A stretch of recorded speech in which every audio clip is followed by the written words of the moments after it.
दोस्तों, आज की कहानी है। आज हमारी फ्रेंड मुझसे मिलने आ रही है। आज रात भर हम दोनों खूब मज़े करेंगे। कहानी पसंद आए तो वीडियो को लाइक और सब्सक्राइब जरूर करना। मम्मी चाय सरिता ने विभा को चाय देते हुए ट्रे उनके पास रखी तो उन्होंने पूछा, विनय आ गया? हाँ, अभी आए हैं। फ्रेश हो रहे हैं। आपको और कुछ चाहिए? नहीं बेटा, कुछ नहीं चाहिए, विभा ने कहा तो सरिता ड्राइंग रूम में आकर विनय के साथ बैठकर चाय पीने लगी।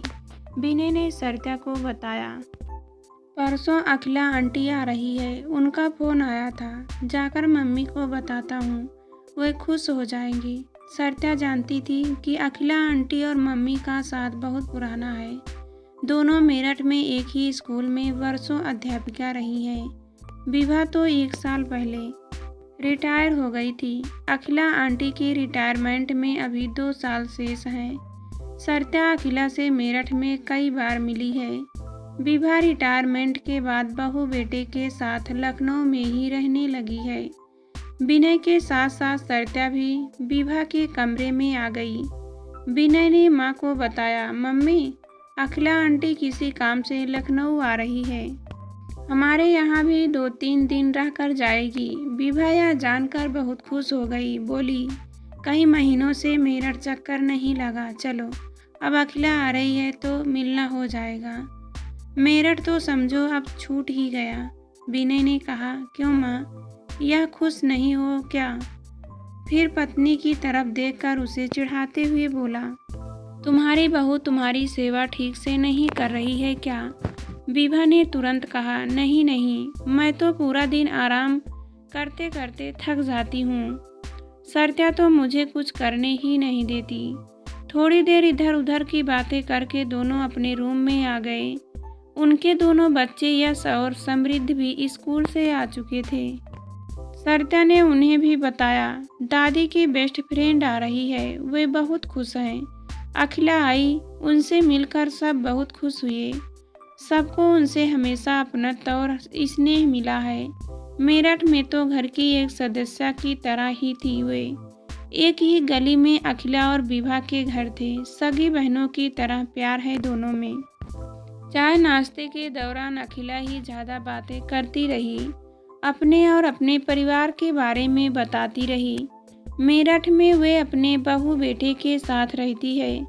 उनके पति रिटायर हो चुके हैं, लेकिन किसी ऑफिस में अकाउंटेंट्स का काम देखते हैं।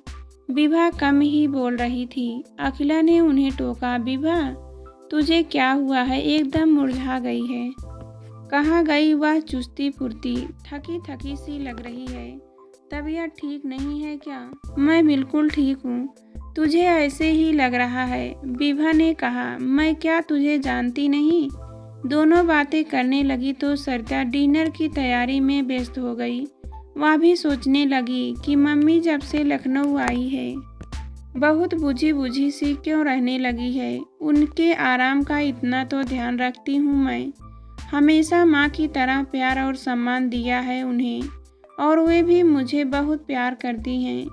हमारा रिश्ता बहुत मधुर है। देखने वालों को तो अंदाज़ा ही नहीं होता कि हम माँ बेटी हैं या सास बहू। फिर मम्मी इतनी बोझिल सी क्यों रहती है? यही सब सोचते सोचते वह डिनर तैयार करती रही। डिनर के बाद अखिला ने विभा से कहा, चल थोड़ा टहल लेते हैं। टहलने का मन नहीं, चल मेरे रूम में, वहीं बैठकर बातें करेंगे, विभा ने कहा। विभा तुझे क्या हो गया है? तुझे तो आदत थी ना खाना खाकर इधर उधर टहलने की। आंटी अब तो मम्मी ने घूमना टहलना सब छोड़ दिया है, बस डिनर के बाद टीवी देखती हैं, सरिता ने अखिला को बताया तो विभा मुस्कुरा भर दी। मैं यह क्या सुन रही हूँ विभा? अखिला, मेरा मन नहीं करता भाई, मैं तुम्हारे साथ रूम में घुसकर बैठने नहीं आई हूँ। चुपचाप टहलने चल, और कल मुझे लखनऊ घुमा देना, थोड़ी शॉपिंग करनी है। बहू ने चिकन के सूट मंगाए हैं। सरिता ने कहा, आप मेरे साथ चलना आंटी, मम्मी के पैरों में दर्द रहता है, वो आराम कर लेगी। अगले दिन अखिला विभा को जबरदस्ती लेकर बाजार गई। दोनों लौटी तो खूब खुश थी। विभा भी सरिता के लिए एक सूट लेकर आई थी। डिनर के बाद भी अखिला विभा को घर के पास बने गार्डन में टहलने ले गई। विभा बहुत फ्रेश थी। सरिता को अच्छा लगा। विभा का बहुत अच्छा समय बीता था। विभा को लेकर अखिला बहुत चिंतित थी। वह चाहती थी कि विभा पहले की तरह ही चुस्त दुरुस्त हो जाए, पर यह इतना आसान ना था। जिस दिन अखिला को वापस जाना था, वह सरिता से बोली, बेटा कुछ ज़रूरी बातें करनी है तुमसे। कहिए ना। आंटी मेरे साथ गार्डन में चलो, वहाँ अकेले में बैठकर बातें करेंगे। दोनों घर के सामने बने गार्डन में जाकर एक बेंच पर बैठ गई सरिता। विभा बहुत बदल गई है। उसका यह बदलाव मुझे बिल्कुल अच्छा नहीं लग रहा है। हाँ आंटी, मम्मी बहुत डल हो गई है यहाँ आकर, जबकि मैं उनका बहुत ध्यान रखती हूँ। उन्हें कोई काम नहीं करने देती, कोई जिम्मेदारी नहीं है उन पर। फिर भी पता नहीं क्यों इतने दिन शिथिल सी होती जा रही है। यही तो गलती कर दी तुमने बेटा। तुमने उसे सारे कामों से छुट्टी देकर उसके जीवन के उद्देश्य और उपयोगिता को ही खत्म कर दिया। अब वह अपने आप को अनुपयोगी मानकर अनमनी सी हो गई है।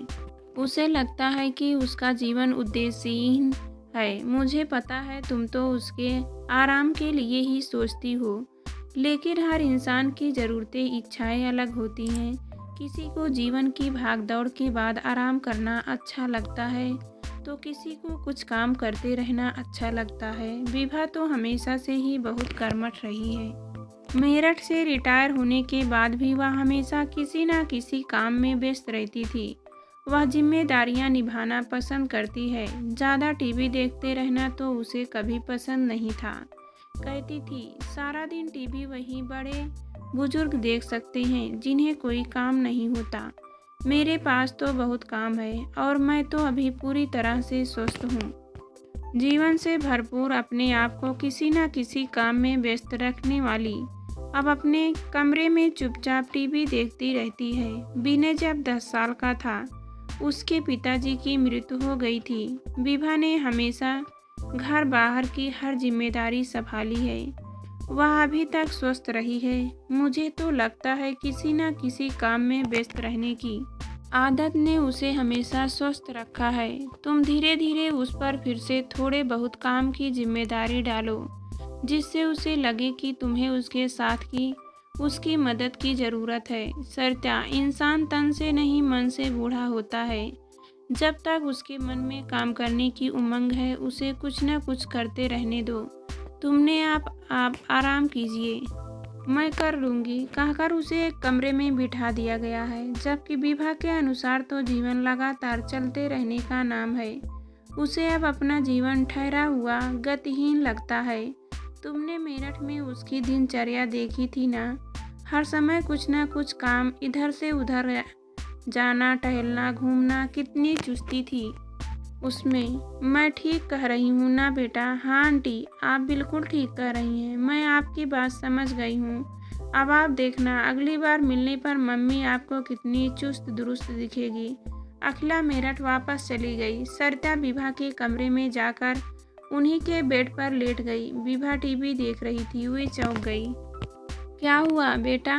मम्मी बहुत थक गई है, कमर में भी दर्द है, दवा दूँ? बेटा नहीं मम्मी, अभी तो बाजार से घर का कुछ ज़रूरी सामान भी लाना है। विभा ने पल भर सरिता को देखकर कुछ सोचा, फिर कहा, मैं ला दूँ? आपको कोई परेशानी तो नहीं होगी? सरिता धीमे से बोली, अरे नहीं, परेशानी किस बात की? तुम लिस्ट बना दो, मैं अभी कपड़े बदल कर बाजार से सारा सामान ले आती हूँ, कहकर विभा ने फटाफट टीवी बंद किया, अपने कपड़े बदले। सरिता ने लिस्ट ली और पर्स संभाल कर उत्साह और जोश के साथ बाहर निकल गई। विनय आया तो सरिता ने उसे अखिला आंटी से हुई बातचीत के बारे में बताया। उसे भी अखिला आंटी की बात समझ में आ गई। उसने भी अपनी मम्मी को हमेशा चुस्त दुरुस्त देखा था। वह भी उनके जीवन में आई नीरसता को लेकर चिंतित था। 1 घंटे बाद विभा लौटी। उनके चेहरे पर ताजगी थी, थकान का कहीं मनो निशान नहीं था। मुस्कुराते हुए बोली, आज बहुत दिनों बाद खरीदा है, देख लो, कहीं कुछ रह तो नहीं गया? सरिता सामान संभालने लगी तो विभा ने पूछा, तुम्हारा दर्द कैसा है? थोड़ा ठीक है। इतने में विनय ने कहा, सरिता आज खाने में क्या बनाओगी? अभी सोचा नहीं। विनय ने कहा, मम्मी आज आप अपने हाथ की रस्सेदार आलू की सब्जी खिलाओ ना, बहुत दिन हो गए। विभा चाहक उठी, अरे अभी बनाती हूँ, पहले क्यों नहीं कहा? मम्मी आप अभी बाजार से आई हैं, पहले थोड़ा आराम कर लीजिए, फिर बना दीजिएगा। सरिता ने कहा तो विभा ने किचन की तरफ जाते हुए कहा, अरे आराम कैसा, मैंने किया ही क्या है? विनय ने सरिता की तरफ देखा। विभा को पहले की तरह उत्साह से भरे देखकर दोनों का मन हल्का हो गया था। वे हैरान भी थे और खुश भी कि चुस्त रहने वाली माँ कितने उत्साह से किचन की तरफ जा रही थी। सरिता सोच रही थी कि आंटी ने ठीक कहा था, जब तक मम्मी स्वयं को थका हुआ महसूस न करे तब तक उन्हें बेकार ही इस बात का एहसास कराकर कुछ काम करने से नहीं रोकना चाहिए था, जबरदस्ती आराम नहीं करवाना चाहिए था। अच्छा तो यही है कि मम्मी अपनी रुचि के काम करके अपने आप को व्यस्त और खुश रखे और जीवन को उत्साह से जिए। उनका व्यक्तित्व हमारे लिए आज भी महत्वपूर्ण व उपयोगी है। यह एहसास उन्हें करवाना ही है।